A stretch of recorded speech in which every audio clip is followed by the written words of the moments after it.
profesora y compañeros. Mi grupo está conformado por JD Zanabria, Karim Henao, Andrés Felipe y quien les habla, Karen Ospina. Empezaré por hablar un poco sobre los rasgos característicos de la sociología.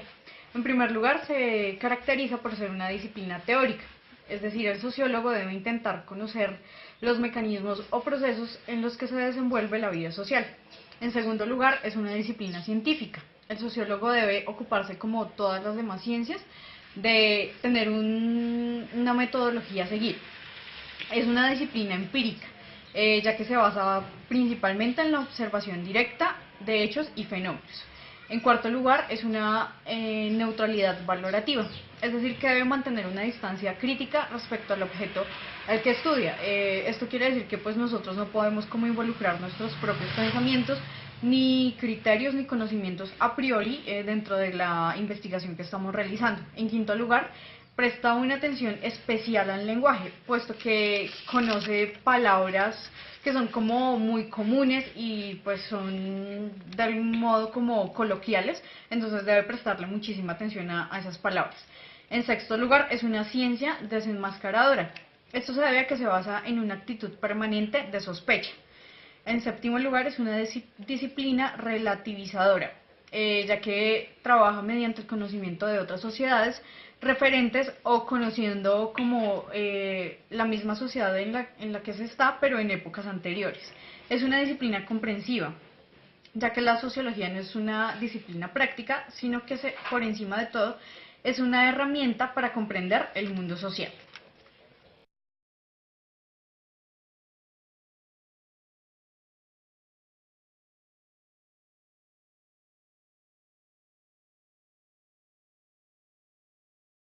Objetividad en las ciencias sociales es un ámbito que preocupa la valoración del periodismo, ya que es un requisito de la información de la noticia. Por lo tanto, es muy difícil aportar diferentes partes de la misma noticia para que ésta tenga una consistencia y sea objetiva. Pero la realidad es que el periodismo, sea independiente o no, será siempre víctima de intereses personales o propios. Por eso es difícil la objetividad en el periodismo y muchos pensadores admiten la imposibilidad objetiva en este ejercicio de la investigación.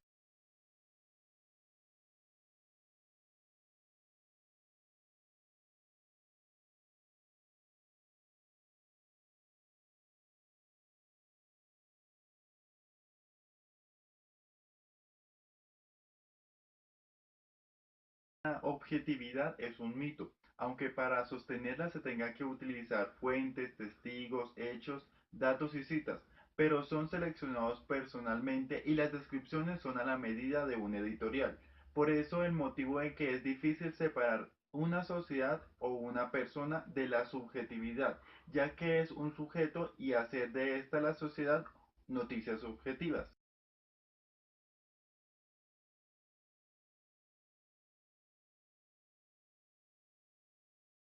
Los sociológicos nos ayudan a contrarrestar este tipo de sesgos ideológicos como los emocionales, como la manipulación de medios, la censura, los intereses propios o personales al momento de redactar o de publicar una noticia, ya que esta nos invita a ser más críticos y más minuciosos cuando vamos a investigar y vamos a llegar a lo más profundo de los hechos.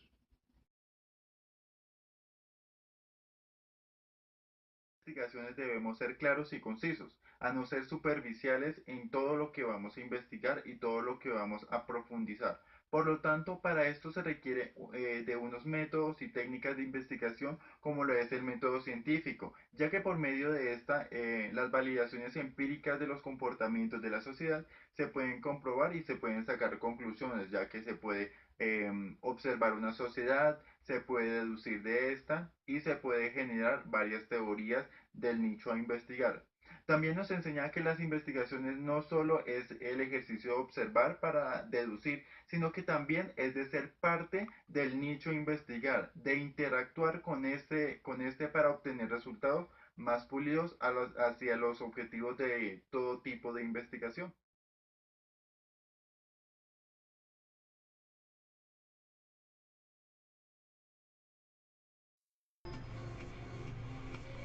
Hola, hoy hablaremos también del reto de la objetividad.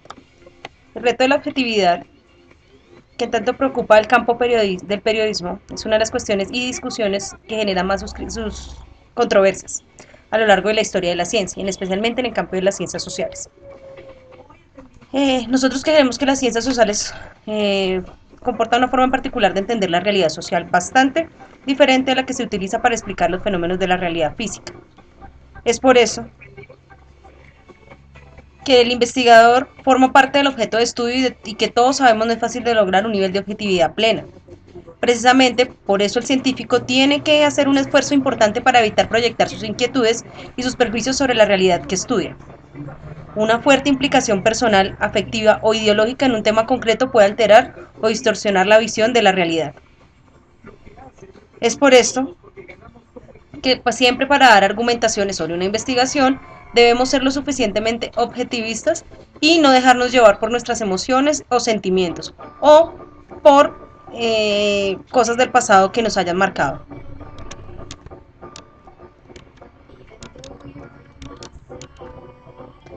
En el ámbito de la investigación sociológica, la presencia de un observador externo puede condicionar el comportamiento de los individuos y condicionar los resultados. Grigg en 1959 admitió la imposibilidad de ser objetivos en el periodismo. Es por esto que se dio dos ejemplos claros, como son la teleporquería, que es una programación preferida por la audiencia y la cual nosotros entramos a validar e investigar, y donde debemos de ser objetivos del por qué los seres humanos se comportan así. Además de esto, de ahí surge una pregunta como es, ¿son los productores los que imponen una determinada programación a la audiencia? ¿O somos la audiencia a la que hacemos que estos productores generen este tipo de contenidos? Se crea el cientismo, no es lo mismo comprobar un fenómeno social a un fenómeno físico-biológico, y existe el escepticismo, no todos los fenómenos se pueden negar. El escepticismo y el relativismo posmoderno.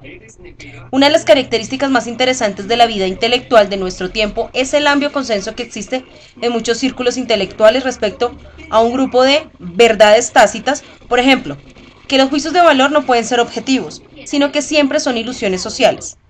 Dicho de manera más general, cualquier teoría, ya sea normativa o positivista, siempre es convencional, en el amplio sentido de la palabra, pues la convección se interpreta en muchos casos como el resultado de un proceso de mutación y selección y no como un acuerdo explícito. Es por esto que tenemos el siguiente ejemplo. En general, cualquier afirmación del tipo X es verdadero, X es correcto, X es malo y X es erróneo, etc., debemos considerar una versión abreviada de X se considera verdadero, correcto, malo o erróneo en el contexto. Bueno, pasando al paradigma positivista. El paradigma positivista pretende verificar, predecir y comprobar. A través de estas tres etapas se interpreta la realidad, de la cual se plantean hipótesis y teorías. El paradigma positivista surge como una versión modificada del positivismo. La predicción y el control continúan siendo una meta. Se analiza a través de la observación de la realidad. La ontología es un realismo crítico. La realidad existe, pero no es completamente aprehensible. Solo nos aproximamos más a ella. Epistemología. Objetivismo débil. La objetividad como ideal regulatorio, solo podemos aproximarnos a la verdad. Y la metodología experimental y manipulativa persigue tres ideales que interactúan en la metodología científica como ideales regulativos, además de la objetividad primaria, del método, la verdad y el progreso. ¿Cómo podemos aplicar el positivismo? La aplicación del positivismo en los modelos educativos, cuando se decide usar como paradigma, se deberá tener en cuenta lo siguiente. Debe ser aplicado de bases científicas a la configuración de los métodos didácticos, una analogía biológica del sistema, conocimiento e intervención social y tener un pensamiento científico. El paradigma positivista se contemplará dentro del diseño curricular en lo conceptual, que son los hechos, los conceptos y el sistema. Pasaremos a lo procedimental, que son los métodos, las técnicas y los procedimientos, y terminaremos en lo actitudinal, que son validar las normas y las actitudes. Para comprender lo anterior debemos saber que las etapas del positivismo son un estado teológico, que es donde está la fuerza sobrenatural, un estado metafísico, que es donde está la experiencia y la observación, y un estado positivo, que es donde se explica y se controla la naturaleza. El paradigma comprensivo permite comprender fenómenos sociales mediante la comprensión, el compromiso y el experimento social, para explicar las acciones y describir la realidad social de los individuos que forman parte de una sociedad.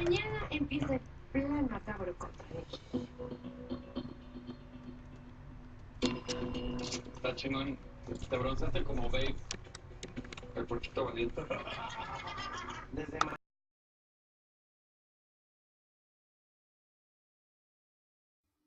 Bueno, yo les voy a hablar de la teoría funcionalista.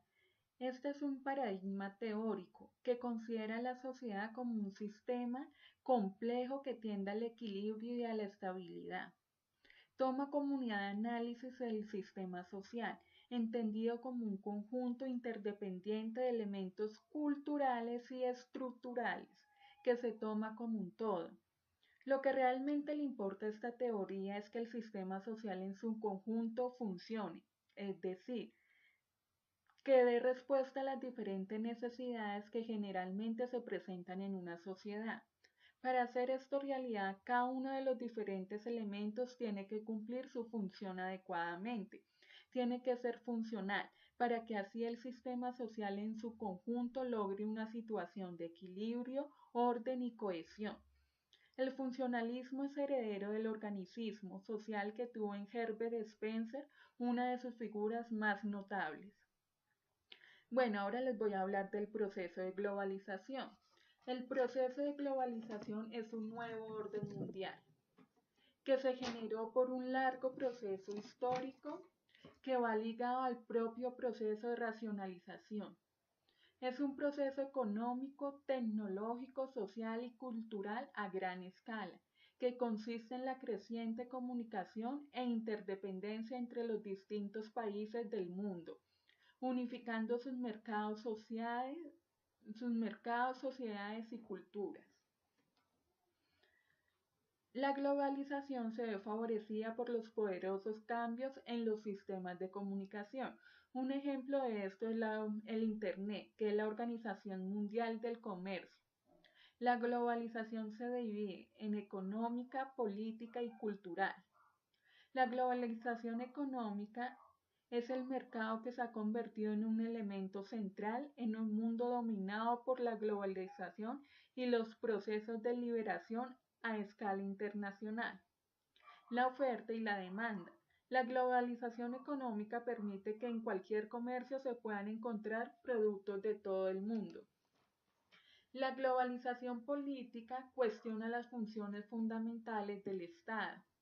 Y la globalización cultural permite ampliar y extender la influencia cultural de Norteamérica, como lo hacen las tecnologías. Gracias. Ahora vamos a hablar un poco sobre la modernidad líquida. Vamos a partir del concepto de que vivimos en un mundo lleno de oportunidades, pero pues que a la vez es muy difícil. Esto se debe como que en los últimos tiempos ha habido muchísimos cambios que han afectado estructuras fundamentales como lo es la familia. Ahora vemos que, por ejemplo, el matrimonio ya no es como antes, que las parejas se casaban como por suplir una necesidad económica o porque los padres o terceros influían en ello. Pues ya las parejas o pues los matrimonios se unen porque realmente los dos están de acuerdo con este hecho. Otro punto en el que se ve este cambio es como en la forma en que ahora se tiene el concepto de tener hijos o de tener una familia numerosa. Antes las parejas, los matrimonios tenían muchos hijos, pero pues ahora vemos que ya este número se ve reducido solamente a uno o dos por máximo, y pues ya esto debido como a las necesidades económicas, a que se busca darle como una mejor calidad de vida a la descendencia. En el campo laboral también se ha visto este cambio, puesto que ya no los hombres o las personas ya no tienen una relación con el mundo mediante su trabajo, Esto debido a que ya hay trabajos que se pueden desempeñar desde casa, que son los llamados freelance, y que no necesitan que uno esté como involucrándose directamente o teniendo contacto directo con otros miembros de la sociedad. Bueno, ahora hablemos un poquito sobre la identidad en la modernidad líquida. Bueno, este concepto de modernidad líquida fue acuñado por el sociólogo Zygmunt Bauman, quien pues pensaba que, o sea, basó toda su investigación como en tratar de explicar cómo es el momento actual que vive la historia. Según él, las personas y los animales se categorizan como cosas, convirtiéndose en meros objetos de consumo. Por ejemplo, está el trato denigrante que reciben algunos ancianos por parte de sus familias, quienes son pues desechados al momento de que ya, o sea, ya no representan como una persona útil y ya no se ven como un elemento útil en la sociedad, entonces reciben un trato muy denigrante.